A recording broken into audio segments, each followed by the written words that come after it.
There's a theology that they parade around called 7 mountains, that the church must take over entertainment, take over politics, take over government. And that is why the confusion that happened during the election happened. That confusion exposed the church. All these false prophets that paraded themselves all over Nigeria, they started by saying Tinubu will not win, Tinubu will not be sworn in. Then after they declared him winner, they now say he will not be sworn in. They now say on the day of swearing in he will be arrested, and Obasanjo has prepared soldiers to take over government. Nonsense. Even their minds is corrupted, and that is why we keep saying, calm down, let's teach you Bible. You call us heretics. Let ignorance disgrace you before the world. Some churches fasted and prayed for Tinubu to die. The man is your commander-in-chief. Deal with that. That's how when Buhari entered office, a lot of Christians began to say he will die. They even said when he went to outside the country that he will not come back alive. Christians, churches, that he will die. The man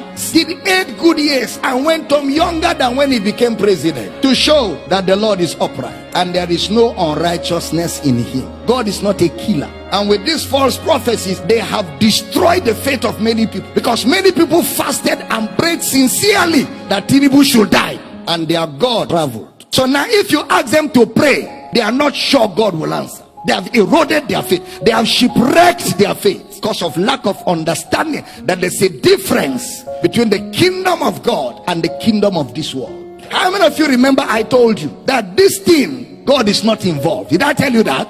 It's a contest. It's a competition amongst men. And in a competition, men set the rules. In a competition, men draw the borderlines. In a competition, men judge the competition. And in a competition, men announce the winner of the competition. True or false? Anything that a man will set the rule cannot be God. God is not a man. Your elections, the rules are set by men. Your constitution is drawn by men. It's not Bible. It's not God. It's not God. It cannot be God. God does not install presidents. God does not install presidents. Men vote who should rule them. There's a process that is set by men, and men will determine who wins, and men will announce. Didn't you go to school? It is called a democracy. What is a democracy in social studies? Government of the people, for the people, by the people. How did you bring God in? The government of God is a theocracy. You didn't hear what I said. The government of God is a theocracy. That is God's government over his people. There is no theocracy anywhere in the world. It is democracy all over the world. That is why preachers in America kept saying Donald Trump will win, and kept saying it. In fact, one woman of God was on television praying, oh God, send African angels, send African angels to come to America and make Donald Trump win. Look at caricature, disgracing themselves, men and women of God, embarrassing themselves before the world, before unbelievers, before other religions, making a caricature of themselves, allowing themselves to be overtaken by lust and ambition and greed. All of us want Nigeria to be better, including myself. I want a better Nigeria. I want a great Nigeria. I want us to have the best of government. I want us to have development. I desire it so greatly. But it can never be the kingdom of God. It can never be. It can never be the kingdom of God. It is still the kingdom of men. It is still operated by men. And anything that men do can never be perfect. I'm teaching here. Anything that men are involved, anything that it is orchestrated by men within the